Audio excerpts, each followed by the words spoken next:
반갑습니다. 아파트 사이클 연구소 소장 이현철입니다. 배짱입니다. 네, 반갑습니다. 반갑습니다. 네. 소장님, 오늘은 저희가 저번 영상에서 정체기에 대해서 얘기를 해봤었잖아요. 네. 그래서 오늘은 이 정체기 시기에 우리가 흔히 볼 수 있는 이런 현상들? 이런 거에 대해서 좀 궁금해서 소장님한테 여쭤보려고 하거든요. 네.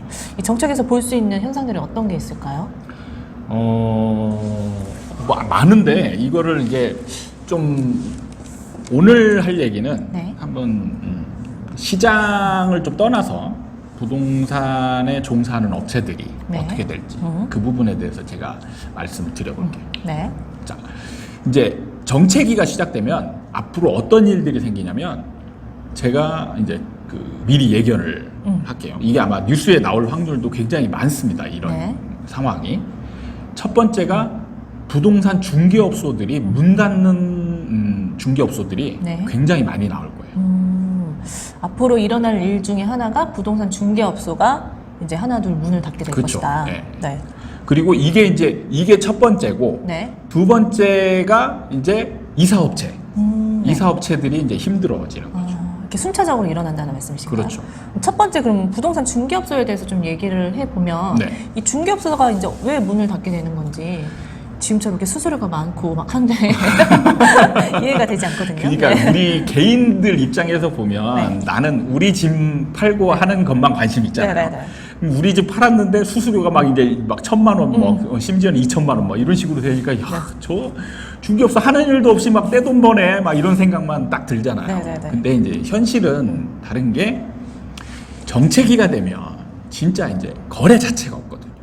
네. 사실 중개업소는 거래를 시켜야 이제 돈을 벌잖아요. 수수료가 많든 적든 일단 거래가 네. 있어야 되는데 정체기가 되면 거래 자체가 뜸해져요. 그리고 신기하게 전세나 이런 것들도 거래가 잘 안 돼요.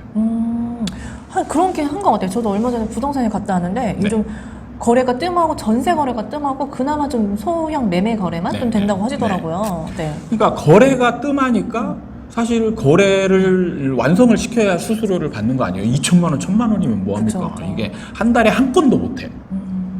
그러면은 이제 못 버티는 거죠. 사실은 지금 사무실에 있는 월세, 네네. 보통은 부동산이 그 평당 임대료라고 네네. 하죠. 부동산이 제일 높아요. 아, 그래요? 네. 업종 중에 가장 그 단위 면적당 임대료가 높은 업종이 바로 부동산이거든요. 보통은 이제 뭐 한 10평, 뭐 네. 10평, 15평 이런 게 4,500만 원씩 이상 한단 말이에요. 그래서 그런가요? 약간 요즘 보이는 약간 징조라고 하는 게 네. 부동산에 가면 보통 사장님이랑 실장님이 같이 계시잖아요. 그렇죠. 근데 실장님이 없고 그냥 사장님만 계시는 부동산이 좀 많더라고요. 그러니까 네. 거래가 없으니까 이제 그 대부분 그 중개업소들이 이 사장님이 있고 네. 그다음에 실장님 두잖아요. 그럼 실장님을 월급제로 쓰는 데들이 많거든요. 네네. 월급 좀 많이 안 주고 많이 완전 월급제는 아닌데 기본 월급제를 하면서 약간의 인센티브 이런 식으로 하는데 네. 이 나가는 월급마저도 이제 부담스러운 상황이 벌어지는 거예요. 그러네요. 거래가 많지 않으니까 굳이 둘 있을 필요도 없고요.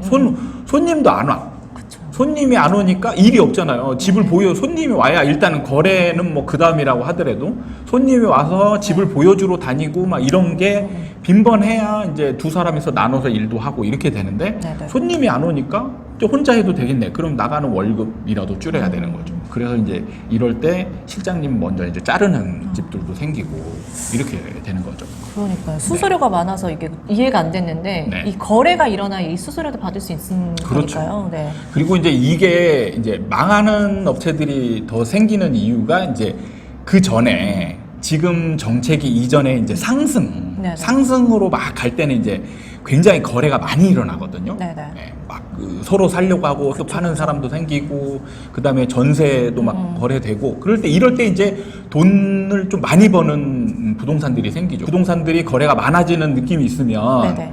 이 자격증을 가지고 있던 사람들 있잖아요. 네. 사실 저도 지금 자격증을 갖고 있지만 중개업을 안 하잖아요. 그럼 이런 사람들이 중개업에 진출을 또 하거든요. 거래가 많이 되는 현장들에 이제 새롭게 진출한다는 그렇죠. 말씀이시죠? 상승장에서는 이게 왜 그러냐면 수수료가 막 높아지잖아요. 가격이 비싸지니까. 네. 수수료도 높아지는데 거래가 빈번해. 그럼 진짜 이때 돈 많이 벌거든요. 네. 돈 많이 버니까 이런 것 때문에 이제 진출하려고 하는 중개업자들이 늘어나죠. 네. 그러니까 지금 어떻게 보면 상승장이 이제 끝판 쪽으로 가게 되면 이미 이제 중개업자들이 포화 상태를 넘어서서 이제 초과 상태가 되는 거죠. 네네. 너무 많아지는 거예요. 그 어느 정도 자리를 잡은 업체들만 살아남게 되는 거예요. 이렇게 거래가 없을 때는 네네네. 이제 옛날부터 쌓아왔던 인맥 네네. 이런 거나 그동안에 손님들을 많이 이제 거느린다라고 해야 되나? 단골, 뭐 소위 이제, 말하는 예, 단골. 손님들이 많은 데들만 이제 거래를 종종 시키고 네. 새로 진출을 늦게 한 사람들 같은 경우는 이제 기반이 없잖아요. 네. 이런 사람들은 또 빨리 망하는 거죠. 그 상승장에 새로 진출한 그런 부동산 업체들 때문에 경쟁도 심해지고 거래도 줄어들고 하니까 네. 이제 못 버티는 부동산들이 하나 둘씩 생긴다는 말씀이신 그렇죠. 거죠. 그래서 이제 그런 부동산들이 먼저 문을 닫기 시작하고 네. 근데 이게 사실은 부동산 업에 이제 관련된 사람들은 항상 첫 번째로 일어나는 게 이 거래가 매매가 일어나야 이제 그 다음 업체와 관련된 것들 네네네. 이사도 이제 매매 계약이 있어야 이사도 벌어지는 거잖아요. 그 다음에 여기에 또 인테리어 네. 뭐 이런 것들이 그 다음 후순위로 연결이 되어 있단 말이죠. 근데 매매 자체가 이제 줄어들게 되면 네. 그 다음에 이제 중개업소가 문 닫고 바로 연이어서 나타나는 게 이제 이삿짐 센터, 그 다음에 인테리어 업체. 지금 최근에 아마 뉴스에 인테리어 업체가 호황이다. 네네네. 이런 얘기 엄청 나왔을 거예요. 맞아요.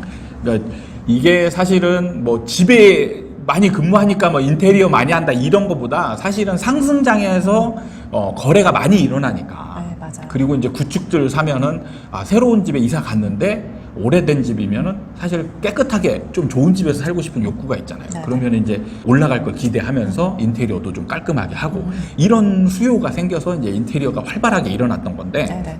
거래 자체가 안 일어나면 이사도 없죠. 근데 집에 내가 가만히 살고 있는데 인테리어 하는 사람은 거의 별로 없어요. 그쵸, 맞아요. 이건 거의 사실은 불가능에 가까운 거예요. 그렇죠. 한번 생각해 보세요. 짐 있을 때 짐이 인테리어하는 지금 건, 꽉 네. 차 있는데 그걸 다 드러내서 어디다 놓냐고. 생각만 해도 먼지가 나네요. 진짜. 그거를 어떻게 인테리어를 하냐고요. 맞아요. 그거는 정말 특이한 경우지. 이사를 하면서 인테리어를 하는 거지. 집에 그냥 살면서 인테리어 하는 경우는 거의 없다라고 보시면 돼요. 매매가 이사가 없으니까 이제 이사 업체도 점점 이제 망하는 업체들이 속출하는 거고 인테리어 업체도 이제 망하는 업체들이 생기게 됩니다. 그러니까요. 정체기가 이제 시작되면 알 수 있는 현상들이 처음에 이제 부동산 업체들이 문을 닫기 시작하고 그렇죠. 그거에 연계해서 이제 이사 업체라던가 네. 인테리어 업체 같은 것도 이제 문을 닫는다 네. 말씀을 해주셨는데 진짜 조만간인가요? 이게 진짜? 그 멀지 않았죠. 이미 이제 어느 정도 정체기는 제가 이제 진입을 했다라고 말씀을 드렸어요. 정체기라는 거는 이 거래가 안 되는 기간이 길어지는 상황을 정체기라고 하는 거거든요. 그럼 실제로 가보면 아파트 현장들에 가보면 이제 거래가 안 되는 아파트들이 굉장히 많은 거예요. 예. 그러면 이제 거래가 안 되고 있으니까 부동산 단지 망할 수밖에 없고, 그다음에 인테리어 업체, 그다음에 이삿짐 센터 할 일이 없는 거죠. 예. 그러니까 저번 영상처럼 저희가 세입자가 집을 안 보여준다는 기사를 보고 소름이 돋았던 것처럼 추후에 이런 기사가 또 나오면 또 소름이 쫙 또 돋겠죠. 또 그때 되면 여러분들이 이제 사실은 그걸 바라고 이런 걸 찍을 수도 있는 거죠. 근데 지금 어느 정도 네. 이제 앞으로 어떤 일이 이제 벌어질지 네. 이제 조금씩 이제 좀 그려질 것 같아요. 이제. 그렇죠. 네. 그러니까 이게 사실은 이 사이클 현상을 잘 이해하고 있으면 앞으로 벌어질 일들도 충분히 어느 정도 예견이 가능하거든요. 그러니까요. 네, 오늘 저희 영상 잘 보셨다면 구독과 좋아요 꾹 눌러주시기 바라고요. 네, 오늘 영상은 짧게 마무리하도록 하겠습니다. 네, 다음에 또 찾아뵙도록 하겠습니다. 감사합니다.